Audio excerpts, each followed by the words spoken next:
Bryan Cranston is in Chicago, where he's just received alarming news about his grandfather's first child, the aunt he never knew existed.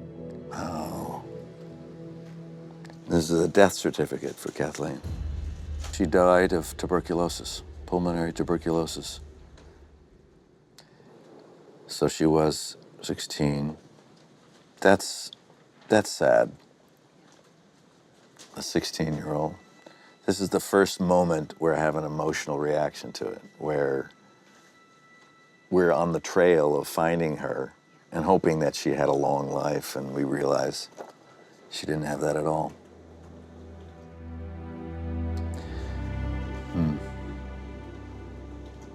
So at this time, in 1930, my grandfather has married for a second time and already has 3 children from my grandmother. Yes. I wonder if he ever knew about this. We don't know. We don't know. And that was the question, you know, did he care enough to know? So now just reconciling all this information about my grandfather, it just starts to make me wonder, where did he go? Now, I saw on a census that he was a World War I veteran, so maybe he left town and joined the army? He would rather go into war than be home and be a father and a husband. Could be. He must have just like, I'm getting out of here, I'm gonna join the army. Since he was from Illinois, there's an archive in Springfield that has a lot of records from Illinois soldiers, Illinois regiments. It's on to Springfield. On to Springfield. And the next part of our quest.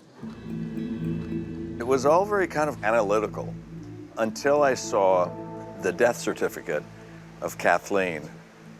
It was upsetting. Even though there was some kind of basic instinct that was telling me we could find some unsavory characteristics about my grandfather, I think part of me was hoping we wouldn't find that. Because you don't want to look at that and say, that was a part of my family. His behavior certainly exposes a link between his actions and my father's actions. It's a bit of a thing to reconcile with.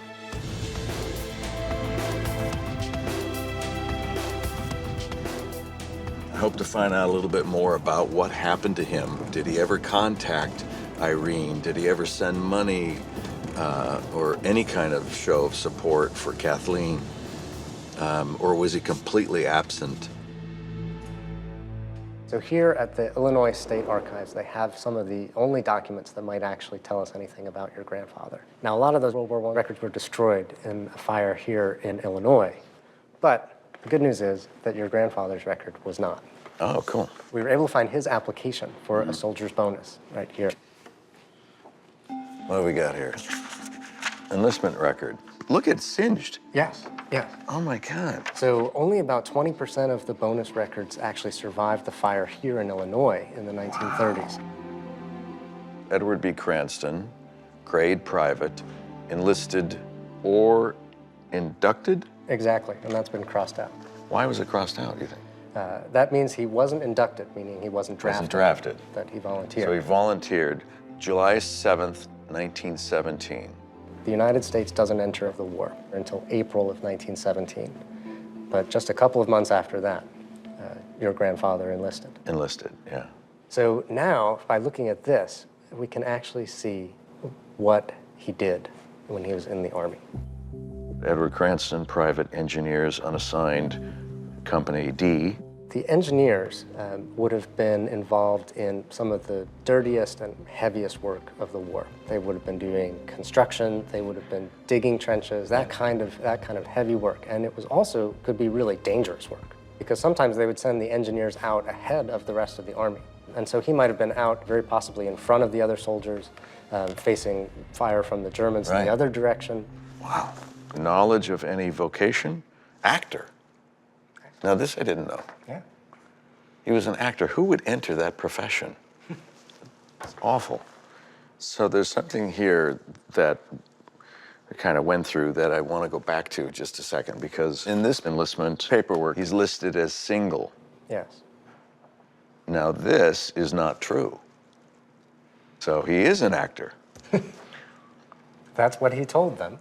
Why? What would some of the motivation be here? I mean, why would that matter if he's single or married? If a soldier was married and listed a spouse or dependents, the Army automatically took part of their salary out from their paychecks before they ever got it and sent it to their dependents. Really? Why? Yeah. Well, this was 2 reasons. One is to make sure that those families didn't starve, they Right. didn't go hungry. And then the other was to make sure that the soldiers didn't spend it all and gamble it away. So this was an attempt to keep the money and not send it back to his wife? Maybe. Probably. Likely? Likely. So this is pretty much everything that we know about your grandfather. Right? But if you wanted to go back further on the family tree, you'd probably want to consult a genealogist. Hey, Chris, thank you. Thank you. Appreciate it. My grandfather, Edward, enlisted in the Army. That was a noble act, to do something, for your country. So I respect that.